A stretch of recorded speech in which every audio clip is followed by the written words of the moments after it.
बच्चों की जैसा आप जानते हैं, ये 12th का आपका एक टॉपिक है क्राई प्रोटीन या बीटी फसलें।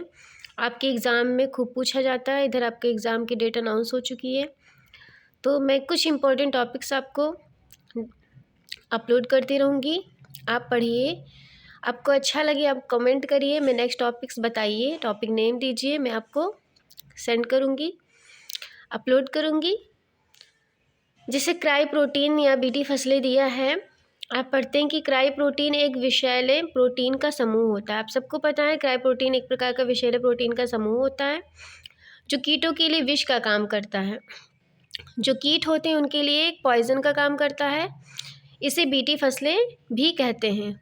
क्राई प्रोटीन को बनाने वाला जीन जो होता है एक जीवाणु में पाया जाता है। मतलब जो क्राई प्रोटीन को बनाने के लिए एक जीन होता है, वो जीन पाया कहाँ जाता है? वो जीन एक जीवाणु में पाया जाता है और जिस जीवाणु में पाया जाता है उस जीवाणु का नाम है बैसिलस थुरिनजिएंसिस। अब आप देखेंगे कि बीटी जीवाणु से इस जीन को निकाल कर जैव प्रौद्योगिकी की सहायता से इस जीन को फसलों में डाला जाता है। अब क्या होता है कि परिणाम स्वरूप इन फसलों में क्राई प्रोटीन का निर्माण होने लगता है। प्रौद्योगिकी की सहायता से जब हम तैयार करते हैं तो आगे परिणाम क्या मिलता है कि फसलों में क्राई प्रोटीन का निर्माण होने लगता है। जब फसलों पर कीट बैठते हैं तो इसके विष से मर जाते हैं।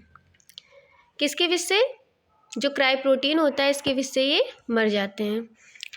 अब देखते हैं कि मनुष्य द्वारा क्राई प्रोटीन का उपयोग, मनुष्य क्राई प्रोटीनों का उपयोग फसलीय पादपों को कीट प्रतिरोधी बनाने के लिए करता है। कीट प्रतिरोधी बनाता है ताकि हमारे फसल जो हों अच्छे हों, उपजाऊ हों, ताकि कीड़े फसल को नुकसान नहीं पहुंचा सकें। इसीलिए जैसे आप देख लीजिए कुछ क्राई के नाम दिए गए हैं। क्राई फर्स्ट एसियो क्राई सेकेंड एबी कपास मुकुल कृमि को नियंत्रित करता है। मतलब जो इसका कृमि होता है इसको कंट्रोल में रखता है।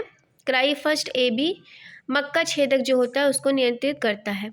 तो आप जान रहे हैं कि क्राई प्रोटीन का कितना बड़ा योगदान है और क्राई प्रोटीन या बीटी फसलें टॉपिक जो है 2 या 3 नंबर में आता है, तो मुझे लगता है उसके लिए इतनी जानकारी आपके लिए बहुत है। और आगे अगर आपको कुछ नया चाहिए तो आप हमें ज़रूर बताइए।